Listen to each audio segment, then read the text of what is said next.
शहर संग्राम में आपका बहुत बहुत स्वागत है और आज हम बात करेंगे उन महिलाओं की जिन्होंने कोरोना संक्रमण काल में अपने परिजनों को खोया और आज उन लोगों की स्थिति जो है वो काफ़ी ख़राब है। कई बार नेताओं से मिलने की कोशिश भी की लेकिन किसी प्रकार से कोई परेशानी का हल नहीं हुआ। कुछ महिलाएं हमारे साथ में मौजूद हैं। मैम, कोरोना संक्रमण काल में अपने परिजनों को खोया, किन परिस्थितियों में अभी आप जूझ रही हैं? सर, मेन तो हमारे पास रोज़गार नहीं है ना, ठीक है। और दूसरा, हमारे परिवार से, हमें मायके से भी कोई मतलब सपोर्ट नहीं है, या ये नहीं है कि मायके वाले सपोर्ट नहीं करना चाहते बट सक्षम ही नहीं है, ठीक है। और ससुराल पक्ष में भी जो कर सकते हैं वो करना नहीं चाहते हैं, उन्होंने पूरी तरह से मुंह मोड़ लिया है ना। मेरे भी मतलब इन लॉज जो थे, जो मेरा साथ दे सकते थे, उनकी भी मेरे हस्बैंड के साथ डेथ हो चुकी है ना। तो अभी मतलब हम अपना घर कैसे चला रहे हैं ना, हम जानते हैं। मतलब मेरी बेटी और मैं दोनों जॉब कर रहे हैं बट मेरी बेटी इतनी डिप्रेशन में चल रही है ना कि मुझे ऐसा लगता है कभी कि वो डिप्रेशन में कुछ कर ना ले, क्योंकि उसकी उम्र नहीं है कमाने की, बट वो प्राइवेट जॉब कर रही है क्योंकि घर की मजबूरी है ना। वो भी पढ़ना चाहती है, सब कुछ चाहती है बट लेकिन उसको जॉब करना भी उसके लिए बहुत ज़रूरी है। अभी क्या लग रहा है, नेता, अब चुनाव का वक्त है, चूँकि नेता आप लोगों के पास आ रहे होंगे वोट मांगने के लिए, पहले भी कई वादे किए हैं, अब आप लोग उनसे क्या चाहती हैं? सर, हम देखिए, पहली बात तो जब हमारे साथ इतना बड़ा हादसा हुआ है ना, ठीक है, जब वहाँ तक तो समझ में आ रहा था कि जब कोविड चल रहा था तो कोई किसी से मिल नहीं सकता था, कुछ नहीं कर सकता था, ठीक है। बट लेकिन अब जब कोविड नहीं है, सब वैक्सीनेटेड हो चुके हैं, तो कम से कम आके नेताओं को या फिर जैसे शिवराज सिंह चौहान है तो उनको हमारे साथ एक मीटिंग तो करनी चाहिए ना, कि आप लोग, जैसे वो बहनें मानते हैं हमें, है ना, ठीक है। तो और वो इतने दावे से मतलब बोलते हैं कि कोई नहीं है तो आपका मामा तो है ना।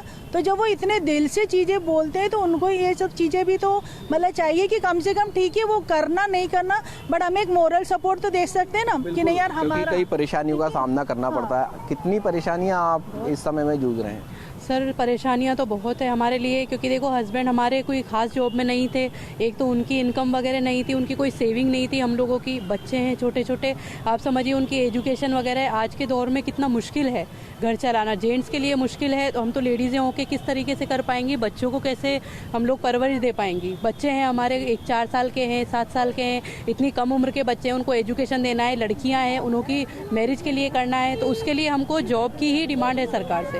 हमने ये डिमांड काफ़ी बार रखी है, कई बार हम लोग नेताओं से मिले हैं, महिला बाल विकास मंत्री से, अधिकारी से, सभी जगह हम लोग घूमे हैं। बस यही है कि सभी जगह आश्वासन मिलता है हमको, हमको कोई तरीका या रास्ता या कोई सोल्यूशन हमको अभी तक नहीं मिला है इस चीज़ का। तो हमारी आश्वासन यहाँ पर मिल रहा है सभी लोगों को। क्या कोरोना काल में आप लोगों ने परेशानियों का सामना किया? सर, एक तो नहीं है, 1000 परेशानियाँ जिसका सामना किया और उसका अभी तक कर रहे हैं हम।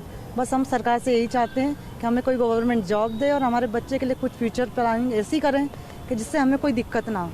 और जो पर्सनल मैटर रहा सर मेरा, तो मेरा एक FIR मेरी बहुत टाइम से, 1.5 साल जब से मेरे हस्बैंड ख़त्म हुए, जब से ही चल रही है, अभी तक कोई सुनवाई नहीं हुई इसकी सर। तो मैं ये चाहती हूँ कि मेरी परेशानी को दूर करें, हमारी बहनें जो इतनी भी हैं जिनके साथ दुर्घटना हुई जो कोरोना में, उनकी हेल्प की जाए बस।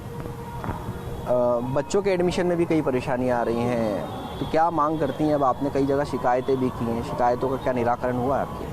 नहीं, मैंने सांसद महोदय के यहाँ पर भी लेटर दिया था, तो फर्स्ट टाइम पर ही जब उन्होंने घोषणा की थी कि वो बच्चों की फ़ीस माफ़ कराएंगे, तो मेरी बेटी के लिए तो उनने फ़ीस माफ़ करा के दी, पर बेटे के लिए RTE का लेटर इशू किया और बोला कि भोपाल में ऑफिस में जाकर दीजिए, पर वो उसका कुछ नहीं। भोपाल गए तो पता चला कि वो फ्रॉड ही निकला, वहाँ वो प्लेस ही नहीं है जहाँ पर ये लेटर दिया जाना था।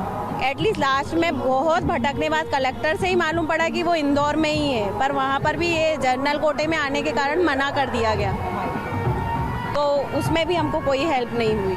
और इस साल भी कोई हेल्प नहीं है कि आगे बच्चों के एडमिशन के लिए फिर अगेन मैं इस बार भी गई कि सांसद महोदय से कि KB में ही, केंद्रीय विद्यालय में ही बच्चों का एडमिशन करा दे, पर इस बार भी बोलते हैं कि मैं अभी लेटर को करके आपको मेल करता हूँ, पर आज तक कोई जवाब नहीं है उस चीज़ का। अच्छा, कोरोना संक्रमण काल में जिन लोगों ने अपने परिजनों को खोया है उनको 50-50 हज़ार रुपये की मदद की घोषणा की गई थी, क्या वो पैसा मिल पाया आपको? जी सर, कुछ को मिला है, कुछ को अभी तक शायद नहीं मिला है। और 2000 का जो डोनेशन पेंशन के थ्रू बच्चों को दी थी, 3 मंथ सर हमें मिली है, फिर बंद कर दी गई थी। और फिर नरसिंह वाटिका में जब CM साहब आए थे तो सर उन्होंने हमने बोला कि हमें पेंशन नहीं मिल रही, तो उन्होंने बोला फिर से सूची बनाएंगे और फिर से करेंगे। बोला गया था कि अभिभावक संवाद समारोह, लेकिन सर वो आए, स्पीच दी, ना किसी अभिभावक से पूछा कि आपके क्या समस्या है, क्या, कुछ भी नहीं पूछा सर, और वो ऐसे ही निकल गए। फिर कुछ महिलाओं ने उन्हें बुलाया, पर्सनली बोला कि सर हमें जॉब चाहिए, हम सब आर्थिक समस्या से जूझ रहे हैं। देन फिर उन्होंने नौकरी का आश्वासन दिया था।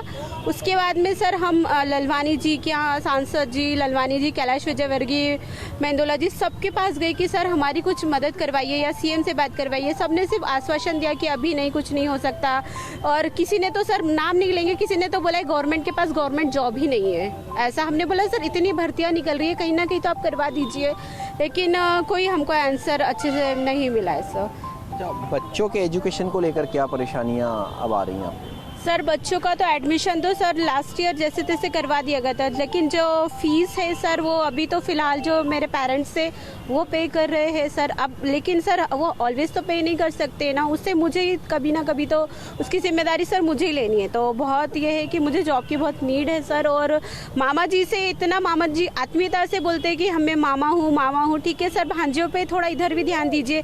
आपने बहुत सी बेटियों का भविष्य सुधारा है सर, हम भी तो आपकी बेटियाँ हैं, आप थोड़ा हम पे भी ध्यान दीजिए सर। आप कुछ कहना चाहते हैं? जी, मेरी भी बच्चियां हैं, उनके लिए भी जैसे कि पेंशन उन्होंने बताया कि मैं भी काफ़ी जगह घूमी हूँ, नगर निगम से लेकर कलेक्ट्रेट से लेकर समाज कल्याण विभाग, 50 जगह मैंने फॉर्म डाले, इन्फॉर्मेशन डाली, लेकिन मेरी बच्चियों को भी कोई सहायता नहीं मिली है। जैसा कि 2-2 हज़ार की जो बता रहे हैं, 2,000 क्या 2 रुपये की भी सहायता नहीं मिली है बच्चियों को। एडमिशन भी, मैं सिलाई का काम करती हूँ, सिलाई कर करके अपनी बच्ची को, छोटी बेटी को पढ़ा रही हूँ, उसका एडमिशन मैंने कराया है, बहुत ही छोटी सी लोकल स्कूल में कराया है मैंने एडमिशन, वो क्योंकि उसको भी पढ़ा सकती हूँ मैं अच्छे से, मैं पढ़ाना चाहती हूँ लेकिन नहीं पढ़ा पा रही हूँ क्योंकि हमारे पास जॉब नहीं है, हमारे पास काम नहीं है, वो वाली बात है। वो सिलाई कर करके तो कर नहीं सकते ना, तो इसीलिए क्या लग रहा है जो मदद सरकार की तरफ से आप लोगों को मिलना थी वो नहीं मिल पा रही है? सर बिल्कुल नहीं मिल पा रही है। और अगर मैं नाम नहीं लूँगी, कोई भी अगर जो पार्टी अभी चल रही है, हम सारे नेताओं से मिल चुके, किसी ने हमें कोई रिस्पांस नहीं दिया है। और हम सिर्फ हमारी हक की लड़ाई लड़ रहे हैं, हम कुछ ऐसा नहीं चाहते, हम किसी के विरोध में नहीं हैं। हम ये चाहते हैं कि अगर वो मामा हैं तो हम लोगों की हेल्प करें। हम महिलाएं, ऐसी महिलाएं हैं जो पीड़ित हैं, जिनको आवश्यकता नौकरी की है, जिनके बच्चों के एडमिशन नहीं हो पा रहे हैं आपके? ऐसी करीब सर 200-250 महिलाएं हैं और वो सारी इतनी परेशान हैं क्योंकि हम कहीं, हमारे पास कोई अब बचा नहीं है। हम कहें कि अगर हस्बैंड गया है ना तो सब कुछ चला गया है।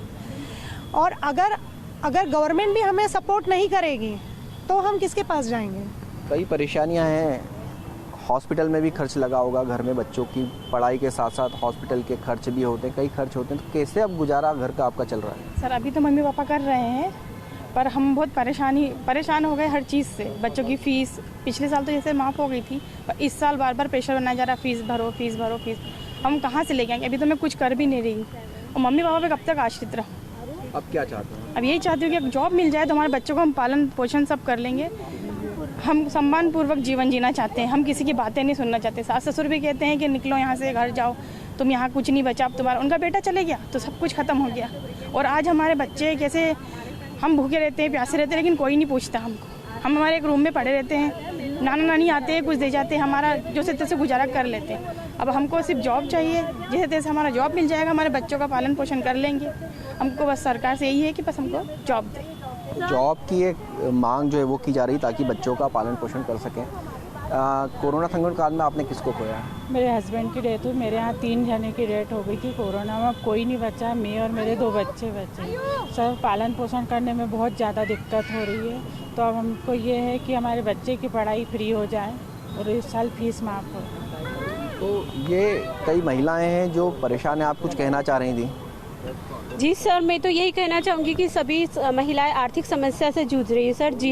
बहुत सी महिलाओं ने, जिन्हें महिला बाल विकास से सर लोन ले लिया है, लेकिन सर हम लोन लेने के लिए इतने लायक नहीं कि हम उसकी किश्त भी चुका सके। तो सर हम चाहते हैं कि हमें जॉब मिल जाए ताकि हमें बार बार सरकार, कलेक्टर ऑफिस, सीएम, किसी मंत्री के पास नहीं जाना चाहिए कि हमारे बच्चों की एजुकेशन फ्री करवा दीजिए या हमें ये समस्या है। बस एक जॉब दे दीजिए, हम कहीं नहीं जाएंगे, बस हमें एक जॉब चाहिए।